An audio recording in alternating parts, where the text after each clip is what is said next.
Hey everybody, it's Ben, and I'm working on my Chevy Volt, which needs the heater replaced. The actual electric heater itself looks like this. This is one from a junkyard. It's got a high voltage connector for the power. And the main thing here is it's got these 3 feet, which is how it mechanically mounts to the car. But it mounts to the firewall all the way on the back. So here's the car, and the first thing to do was remove the whole cover from the engine, but then back behind it is the intake manifold. So that has to be removed. This was not easy to get out. Whole bunch of wires and fuel line and everything going to it. So that was a lot of work just getting that out. Once it was finally out, it frees up space to look down in here, get a person's arm. And if we look close, the actual heater is the black part, which has that peeling orange and black sticker on it. And so that thing, that silver part and that black part, that's the actual heater. I disconnected the hoses down under the car and did some other work as well.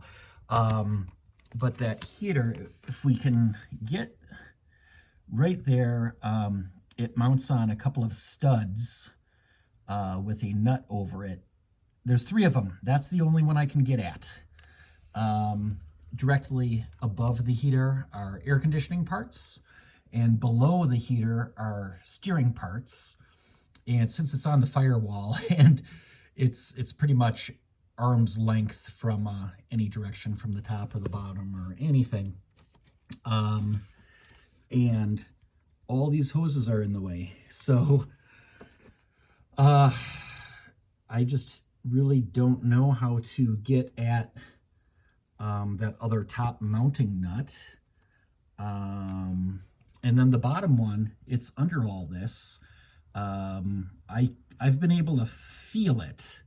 I was able to get my hands down in there and feel where it was. Getting a wrench down in there from either the top or the bottom, very, very challenging. So this is crazy difficult work. I mean, it's literally just hoses everywhere. Pretty much half of everything you see in front of you is just heating hoses going all over the place. So unfortunately, the downside of a plug-in hybrid like the Chevy Volt, it's a plumbing project. It's just crazy coolant lines everywhere. So not having fun with this, feeling pretty stuck right now. I'll keep chipping away at it, but not easy. If you found a good video showing how to replace this, showing any of the details down in there, that would be great. I can see why there aren't good videos on this though, because I mean, there's barely room for hands, let alone getting a camera down in there. So anyways, I'll keep at it.